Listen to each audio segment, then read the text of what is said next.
Hey y'all, welcome back to my channel. Today I'm going to be doing my March and April wrap up. All right, so for the month of March, I forgot I did not do a wrap up for March, and then I remembered, oh, it's because March was the month of the slump. Major, huge, slumpity slump. So I was slumping hard. I DNF'd 6 books in a row. 6 in a row, okay? And after that I was like, F it. I'm gonna have to do a bunch of re-listens to some of my favorites. So we're gonna get through March like really quickly. I'm gonna start with all the DNFs, and then I'm gonna jump into 5 of my favorite books that I did a re-listen to. First DNF was Tell Me an Ending by Joe Harkin. This was a sci-fi about memory erasing, and I have read several books that have to do with memory and the loss of memory, having an amnesia trope. Like, the memory trope is fascinating to me. But my God, listening to this was like, oh my God, it was like listening to robots. It was so robotic. Psychologists and like medical, that type of mindset. And there's so much emotional detachment. Zero emotional availability of any kind. Everything is like sterile, pretty much. And that is what it sounded like. It was like dehumanizing. I couldn't take it anymore. Which means if it's lacking emotional anything, it is very telly, not showy. And it was one of the worst books of all time because of that. And I did not make it far before I tossed it. Second one up was A Cry from the Dust by Carrie Parks. This one had an interesting Goodreads premise, but it was just very slow and the dialogue was simply not engaging. So, solid pass. DNF number 3 was Carve the Mark by Veronica Roth. I actually have that one here on my bookshelf, and it's beautiful. The cover is beautiful. It's gorgeous. I love the cover, and I love the premise of this, and I wanted to love it. I think I'm actually going to try this reading the physical book, because I did try this on audio, and it was so busy. It was so busy. It was so hard to keep track of everyone and everything, and so much was happening, and it was like, good God, it's just too much. It wasn't an easy listen. So usually when it's like kind of like how epic fantasies are, when there's so much happening, I think I'm gonna have to just try this in the physical format and see if I do better with it. Lacked cohesiveness as well. I don't think it had so much to do with it being all over the place, like with so much happening. I think it did lack a little bit of cohesiveness. So we'll see when I try it again at some point in the future in the physical format. But as far as the audio is concerned, it just did not work at all. Up next was The Skin Map by Stephen Lawhead. The premise of this, again, sounded very interesting. Very, very intriguing premise. However, way too slow. Way too slow. No. Then it was The Thieves' Gambit by Leon Lewis. This is a YA, I guess, mystery competition, thieves competition, similar to like the style of inheritance games, which I love inheritance games. First off, I was comparing it. There was another problem as well, which was the execution of commentary and dialogue between the characters. I thought it was very flat. Nothing was keeping me attached. There was no thrill or excitement. So, pass. And the last DNF was a very popular one, a very much loved one, A Little Life by Hanya Yanagihara, if I pronounced that correctly. This was written kind of like a classic, and I don't like how classics are written because they're too slow and repetitive. Like, if you could take out the repetitiveness, you don't have to repeat all the same things or say the same thing in different ways over and over again, it would be much better. And this, like, I wanted the heart of the story. I wanted the heart of the story so bad, but it just kept dragging on. And I think, again, this one is something that needs to be read in the physical format, in your own narration. With audio, it just wasn't fast-paced enough. But as a whole, I think this book, the material and the topic that it covers absolutely needs, I mean, it's hard, it's a hard topic, but it needs to be talked about. And the story of our main character is just heartbreaking in itself. But again, I just could not get into the audio. So alas, after all of these DNFs in a row, mind you, in a row, I was slumping hard, as I said. So I was like, I have to save myself. And I went into 5 of my favorites. I just did a re-listen of 5 of my favorites. Here was the first one. These Silent Woods by Kimmy Cunningham Grant.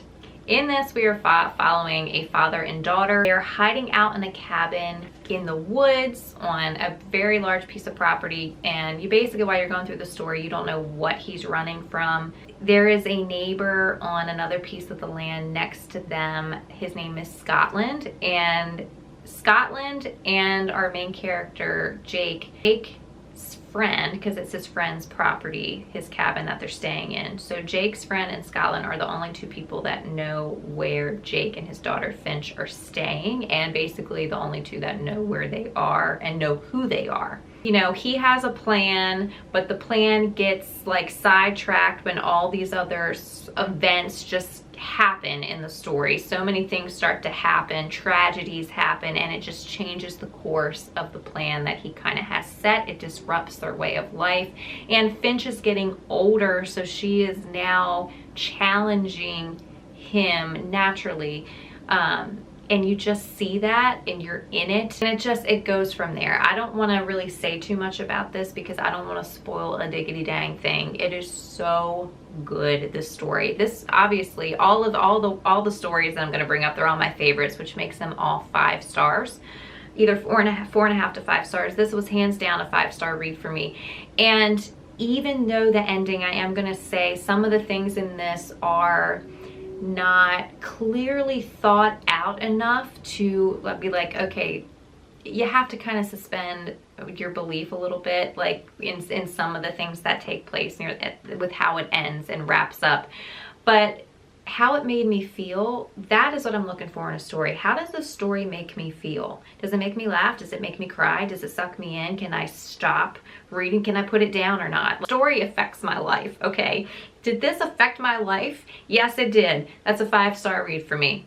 5 stars, please go read this. It's so good. There's a movie, Leave No Trace. If I remember off the top of my head, I will leave the graphic for the movie. I believed I talked about this in another one of my videos. Leave No Trace was a movie that was made based off of a father and daughter, a true story, father and daughter out in Oregon, Portland, Oregon. They were living in the, I think, national park that resides, that's like off the outskirts of the city of Portland. Very similar storyline. Very similar storyline. I highly recommend this movie. This movie is so well done, and there's barely a lot of talking in this movie. It is all emotional, body language, feeling, like just feeling with your senses. That's why I love this movie so much. Freedom is just one topic that it brings up.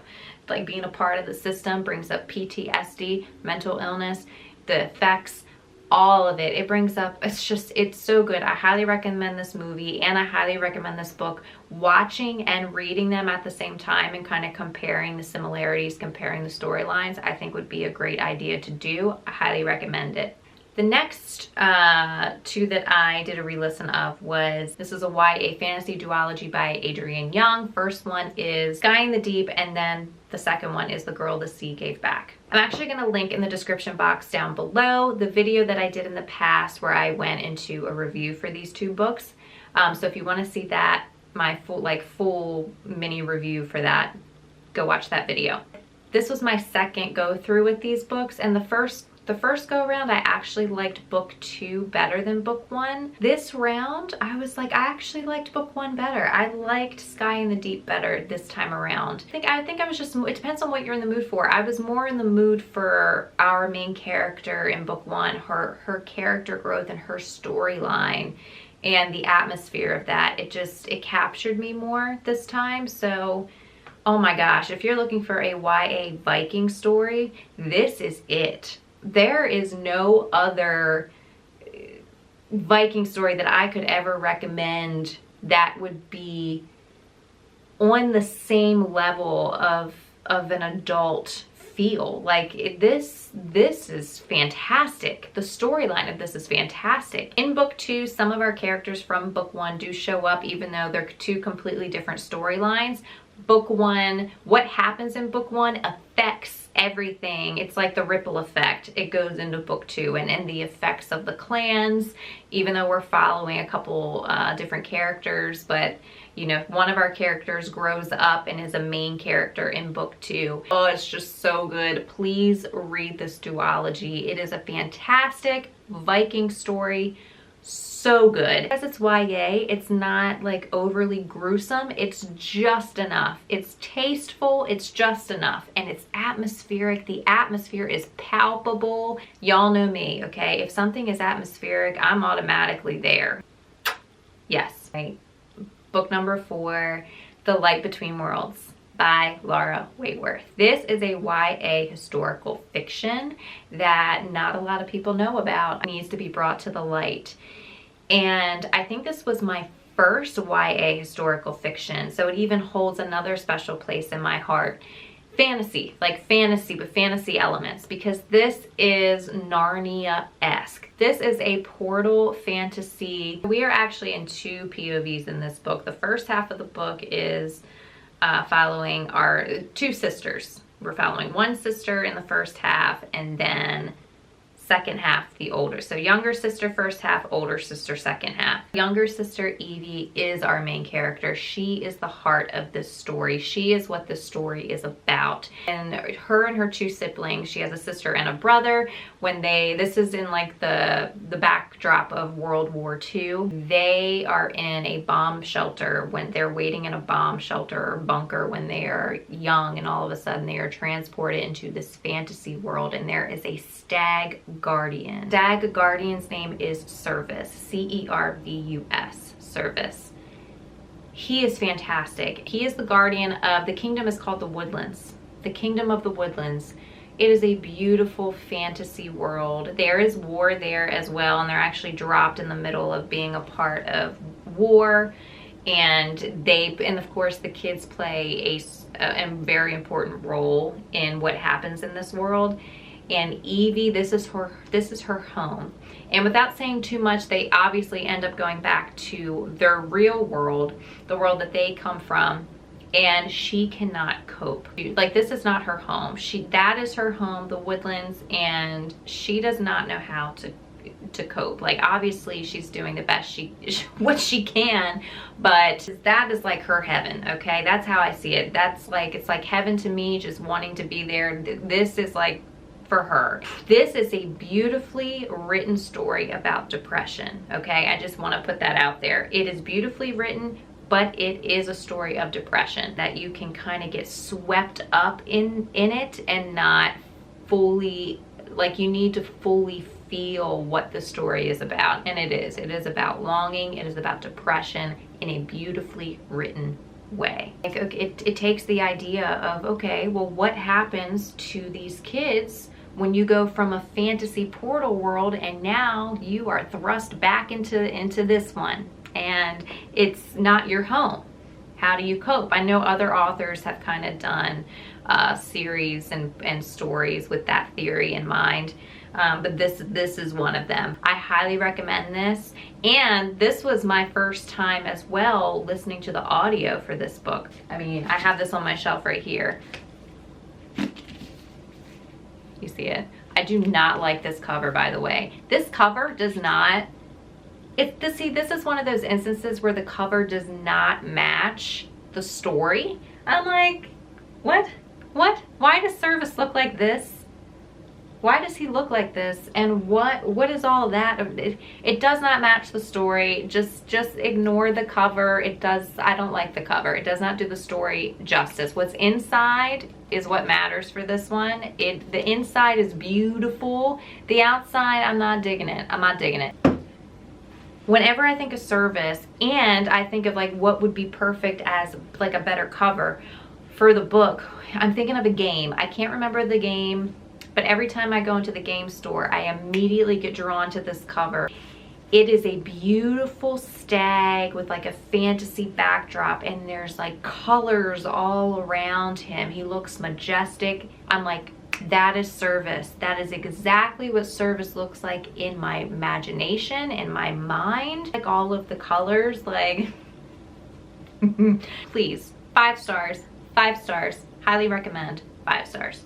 And the last one was If We Were Villains by M.L. Rio. This is my favorite dark academia story.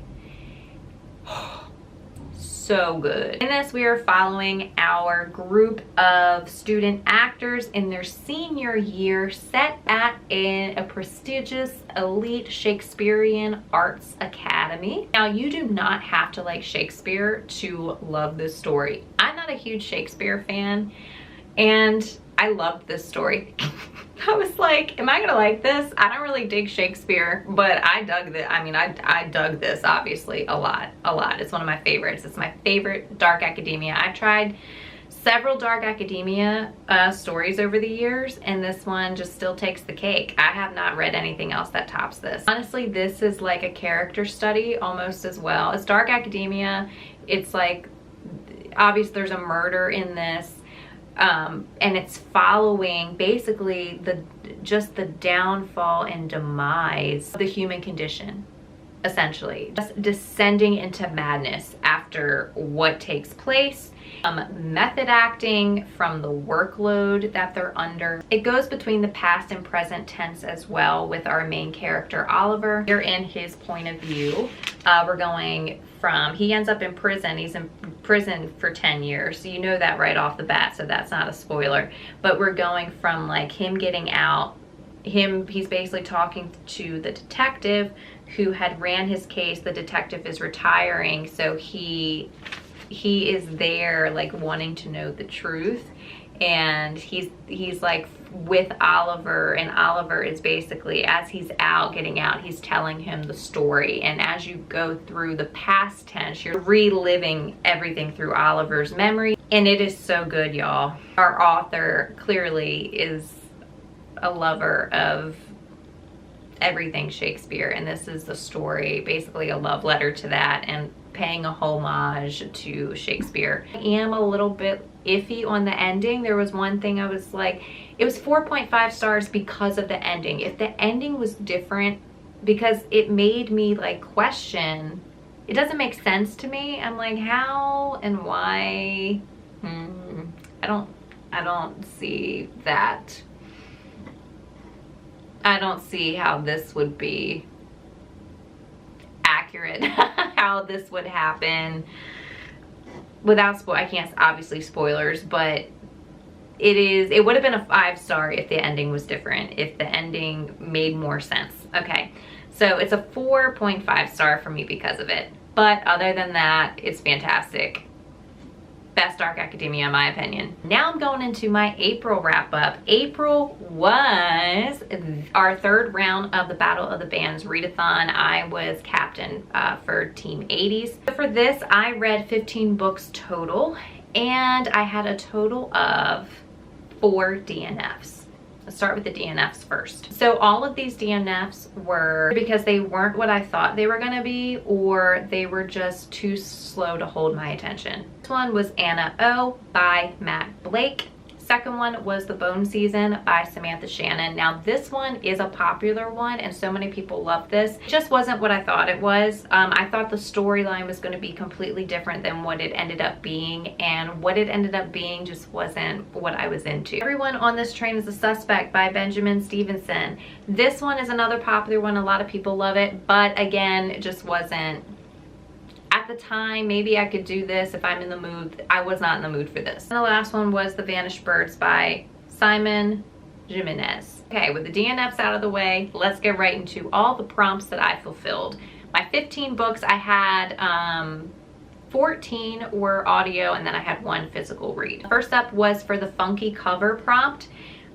This one was a re-listen, one of my favorite books of all time, Vita Nostra by Marina Diachenko. This one is a 5-star. I'm gonna, again, link a video for this in the description box down below where I did a full in-depth review. If you would like to watch that, it's down below. And the first half of this book is more fantasy. The second half is sci-fi. This time around, I understood everything perfectly. First time, this is an intense thing. Like, you have to be on a certain level to really understand this and get this, but you have to be in the mood. It can be intense mentally. That's all I'm gonna say. That's all I'm gonna say. It's fantastic. Give it a go. Next up was the prompt, read the next book in a series. So I read Scarlet by Marissa Meyer. This is book 2 in the Lunar Chronicles series. Now, this was my second reread of the Lunar Chronicles. It was years ago that I read the series. So I was like, you know what? I'm gonna do a re-listen. I'm gonna do a reread of this. And I did a buddy read with my friend Rena and with my friend Reese over from Sweet Tea Reads. This time around, so actually Scarlet, my first time around Scarlet was my favorite book in the series. Not this time, not this time. And it's because I found her point of view to be annoying.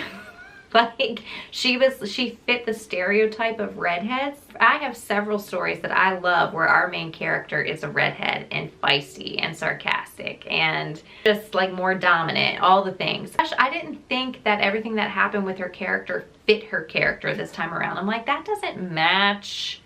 It just didn't match. That's all I'm gonna say.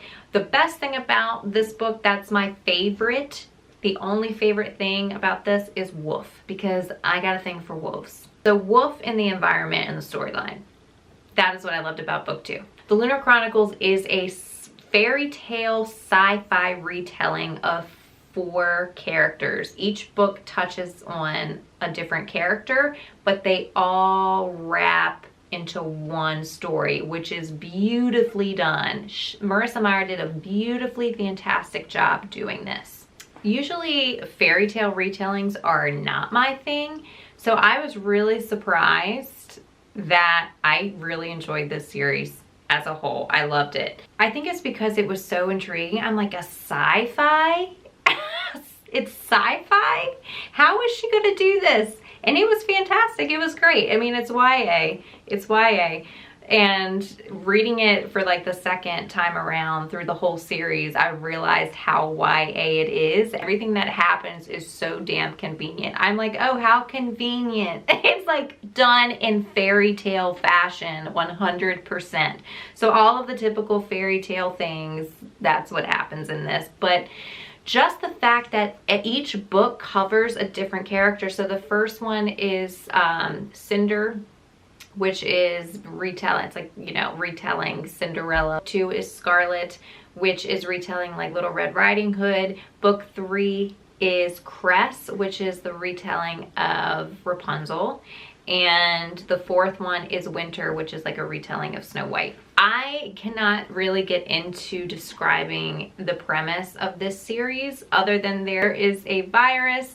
There is people that are called lunars on the moon. Like, it's so in depth. I can't. There's wolves, there's like wolf like human hybrid soldiers, there's all kinds of shit happening in this book, in this series. I mean, I think if you're gonna read any type of fairy tale retelling, you should definitely read this just because it's so different. It's a sci-fi retelling and it's well done. Highly recommend. Next prompt was read a book by a popular American author, and for this one was Winter by Marissa Meyer. Winter this time around was my favorite out of the 4 in this series. Winter also reminded me so much of River from Firefly, and y'all know I am a Firefly nerd for life. Firefly is my favorite sci-fi, and I mean, she was so much like River, so it's like, wow. Has my heart immediately. I loved her. I love her. Next up was the prompt Blinded by Ambition, and for this I read The Searcher by Tana French. This one was a 5-star read, hands down. Loved it. Our main character in this is a retired cop. So he's not really a detective. He was a cop. detective-esque, okay? He's no Sherlock Holmes, I'll tell you that right now. So, okay, so I know like a lot of detective stories, Sherlock Holmes is like the inspiration for the character, but no, this guy is just a retired cop who is now living in Ireland trying to like start over. Loved our narrator for this and the fact that it was set in Ireland as well. One of like my favorite part of this story in the audio was our dialogue with the guys in the pub. Hilarious. I was laughing my head off. I was like on point. I loved it. The slang, the conversation was, if you want to laugh, I mean, it was like, wow. So good. That's the best bit of this story is the pub dialogue. Yeah, but also another one of my favorite things was near the end, he sang a song. Our character sings a song, and our narrator did it beautifully. His voice inflection, I was like, he captured it. Like, he captured the emotion of the song. He did an amazing job. It was so meaningful. I cried.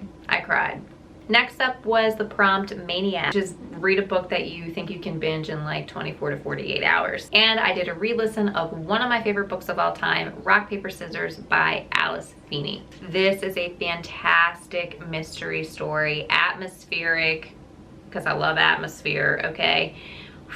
So good. I will link this video down in the description box down below for if you want to see the full review for this. This time around, I actually picked up something new at the end. It was like a new perspective. It made me question a couple things. So this story, I'm gonna say, it kind of leaves a couple things open-ended with how it ends. And I usually don't like that, but in this, it's so well done. And it literally is like watching a movie.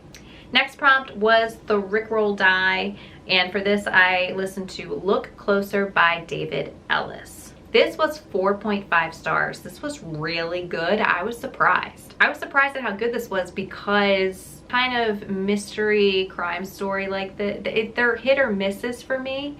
And the premise made me like lean towards, oh, this could be a miss for me. But this was like a surprise. This was so good. I loved how they included one little quirky thing with our main character. Our guy has a thing with noticing the flaws in the English language and he can recall them at the ready. Some of them I already knew, that because I make jokes about it too, of like, ugh, the English language is just ridiculous and how it's like it contradicts itself in so many ways. I think I was about halfway through and I guessed correctly at what was going on, but there was a big part of it that I didn't get, but most of it I started piecing together about halfway through. So I'm not going to say it's totally predictable. There are parts that are predictable, but there is like a twist that makes a mystery solid. I love being surprised. I love having suspense. This gave a good bit of that. Next is the prompt Safe Bet, which is one like you're guaranteed to love. And for this, I read Cress, which is book 3 in the Lunar Chronicles series. This one I gave 5 stars too. So even though Winter was my favorite out of the series, I knocked it down a star just because of the one bit I mentioned before. I gave this one 5 stars because I really appreciated and enjoyed our character Cress. I appreciated her character more in this time around. I loved her character. I just loved her. I thought she was just precious. Next up was the prompt, a book that you've been waiting a long time to read, and this was Fairest by Marissa Meyer, which is kind of like the I don't know if it's a prequel, but our villain, our bad guy, Lavana, it is her villain backstory. Now for this, I gave it 3 stars because I felt that there were quite a few things that should have been done a hell of a lot differently to make the storyline make better sense. I was left asking way too many questions to be satisfied with this. I was not satisfied at all. And of course, I already knew I wasn't going to feel for her. Like, there are some villain backstories where you're like, man, I really feel for this. Like, I feel for all of it. I didn't feel a lot. That's a problem. You have to make me feel like, in this, it was just like, I didn't feel what I wanted to feel in a villain backstory. It should make you want to feel for them and understand them. Like, I understood, but I didn't feel it emotionally the way I wanted to. And there was too many things in the plot that were missing. She should have done so many things in the storyline to make it make better sense, and she didn't. So 3 stars. It was still good. I mean, it was still intriguing and like, yeah, but it was just left lacking too many things in my opinion. Next was read a book that you do not physically own. And for this one, I read A Grave Robbery by Deanna Raybourn. Oh, now this was a recent release of our Veronica Speedwell series. I love Veronica Speedwell. I will always remember it was years ago, the first time when I read book 1. Book 1 is the best in the series, in my opinion. It's book 1 because Veronica and Stoker are 2 main characters. They're added on my favorite characters list. I love them so much. This one I gave 5 stars because simply loved it due to the fact of the banter, the sarcastic banter between Veronica and Stoker. And I think the last book, so many of us were complaining that there was barely any there. Like the majority of the story, they were separated. And then when they did come together, there was none of that delicious banter that we love from them. And this one was filled to the brim with it, okay? Filled to the brim with nothing but sarcasm and humor and banter between them, which is what makes the story. Without them bantering, it doesn't make the story. They make the story. Banter first, mystery takes like second stage. Like, I don't even remember the mystery all that much, but I remember their banter, and that was enough to give this one 5 stars. The next prompt was read a book with a Western theme. This was the physically read book for the month, and this was book 2. I don't remember the name of the series, but book 1 was of Honey and Wildfires. Book 2, which is the one I completed for this prompt, is Glass Rhapsody by Sarah Chorn. This sequel I gave 3 stars, and I liked book 1 so much better. Now, it's high praise for Sarah Chorn's writing.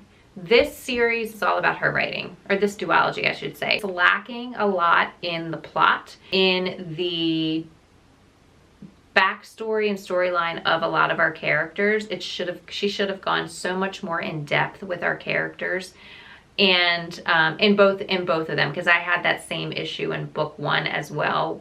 But book 1 was beautifully written. I will link down the description box down below the video that I did for book 1's review of Honey and Wildfires. There was one huge problem I had with that book that I went on a little mini rant about, but as a whole, it's the writing. It's beautiful, poetic, beautiful writing that captures your emotions, okay? It makes you feel, which is the whole reason I read it to begin with, and it does the job. This one, I did not like as much. Even the writing wasn't enough to even make up for the lack that was happening in the actual storyline, and the way it ended felt really rushed to me. It just felt rushed. It wasn't done in a way that just made it feel wrapped up and made the characters actually feel whole, you know, like their storyline. It was lacking in that way. This one fell flat for me, and I had too many issues with it. It was a 3-star. It still, you know, it still was a good read. And I obviously had to see what happened after book 1, but it's just, book 1 was better in my opinion. Nothing was really fleshed out is what I'm trying to say. Next up was read a book with a persistent character, and for this I read Brothers Hawthorne by Jennifer Lynn Barnes. This is a mystery. This was like kind of like a companion add-on to the Inheritance Games series. And honestly, book 1 and book 2 are the best in the series. After that, it lost momentum. It lost momentum. And I felt like she needed to try. She was like trying too hard, because it's hard to keep up your steam when you start off strong like that. Book 1 and book 2 are like the best. After that, it just kind of lost its momentum. I actually had already listened to this before, and I didn't even remember it. I listened to it last year, and I was like, why am I having deja vu? And I did a buddy read with it with my friend Rena, and she was like, girl, we had read that a while back and we hated it. I was like, oh, you're right. It was very mediocre and mundane. I was like, oh my God, you're right. And it was dragging. Nothing was exciting or intense. So meh. I gave it 2 stars. I didn't hate it enough to give it a 1. So that's saying something, doesn't it? Next up is Read a Book with a Heist. Oh, this one is one of my favorite stories of all time. It's a historical fiction called The 40 Elephants by Aaron Bledsoe. Oh my God, this was my second re-listen of this. It is so good, y'all. So stinking good. Let me tell you why. This is based in the 1940s, gangs, New York, that's the setting. We're following our main character, Alice Diamond. Her father has just been imprisoned and she is left to kind of take his place. She becomes involved with an all-female gang called the 40 Elephants, and it goes from there. And it is so well done. Everything that happens with her main character is true to her character. She has character growth. The plot is spot on. I didn't find any mistakes. There's like, everything is so wrapped up at the end as well. Everything is fleshed out. There's no questions to be asked. You're not left wondering anything. And I thought about it and I was like, you know what? I think this is the only story that I've ever read or listened to that the ending is satisfying. I wouldn't change a thing. I'm not left wanting in any way. This has the most satisfying ending. Everything is perfect. This is the perfect book. That's what I realized. I was like, you know what? This is perfect. 5 stars. Perfection. All right, y'all, we're almost done. I'm on book number 13. Read a book from your Goodreads random generator. This is just a random pick off of Goodreads. And it was The Sweetness at the Bottom of the Pie by, I don't have the author's name in front of me, but right here on the book, that's the author. This is reminiscent of Agatha Christie era in the way of telling this mystery. So if you love Agatha Christie, you're gonna like this book. This is more of like an upper middle grade, lower YA book. Our main character is 11, but she's a British 11. That is a different type of 11 compared to America, okay? Set back in this time frame as well, like the time frame, oh, what was the time frame? I'll put the time frame up here because I can't remember it. She is witty and quirky and sarcastic. I love sarcasm. That is really my first language. Some of it is dry, but some it's just so quick on the fly wittiness. She is very enjoyable. There are parts of her that are just fiery and spunky, but she's so enjoyable at the same time. Mystery element of this was okay, but I really enjoyed it for our main character. 4 stars. 14th book that I read was to complete the prompt. Read a book with a character having a bad day, and for this I read Cinder, book 1 in the Lunar Chronicles series. This is the one out of all 4 books that I enjoyed the least, simply because of the environment, the setting of it, the storyline of Cinder. It's just like meh. But I will say that we have an automaton in this. She is my favorite female automaton that I've ever read. There's only 2 automatons from stories that I love. Her Aiko from Cinder, she's my favorite. And my favorite male automaton is FCG, Fresh Cut Grass from Critical Role's Campaign 3. Hilarious. He is just, I mean, looking at him, he's precious. He's precious to look at, but his personality is just so amazing. I love Fresh Cut Grass. If they got together, that would be perfect. I would love to see their personalities work together. Like, I think that'd be great. Next up, the last book, book number 15, The Desert Prompt. It could be desert. It could have been a book set in a desert or a drought. I chose the book Dry by Neal Shusterman. First off, this was a middle grade. I did not know this was a middle grade, but y'all, this is a middle grade. If you don't know, that's what this is. I rated this 3 stars, and that's the reason why. It's because this should not have been written in a middle grade way. I think to get more out of this storyline, it should have been written on a YA or at least an NA level. I think they're promoting it as YA, but it's not. It's middle grade, y'all. That's the writing style anyway. When you read middle grade, it's not detailed enough. It makes what happens in this story less impactful. Like, you don't feel it as much. I didn't like that. Like, what's happening in this story is heavy and like, it's a dystopian, okay? Like, no more water. Drought, no more water, people. Like, so the things that are happening are freaking serious. However, I did have a little bit of an epiphany because I realized the definition of a desert, like when you automatically think of desert, you think of sand. Now, the definition of a desert is like a vast wasteland, really. So it could be it could be a vast wasteland that's frozen and cold. The complete opposite. I was like, wow, I did not really know the definition of what a desert really is. Because that's the first thing you think of is sand. No, desert could be a vast frozen wasteland as well. Fun fact of the day. All right, y'all, I've been talking for a long time at this point, but that is it. That is everything. Double month wrap up in this video. Please comment down below if you have read any of these, what your thoughts are on any of these books, if you took part in the readathon, what your favorite prompt was. Leave me all the things. I would love to know. If you like this video, give me that thumbs up and don't forget to smash that subscribe button so you do not miss any of my upcoming bookish content. And as always, happy reading, y'all. Cheers.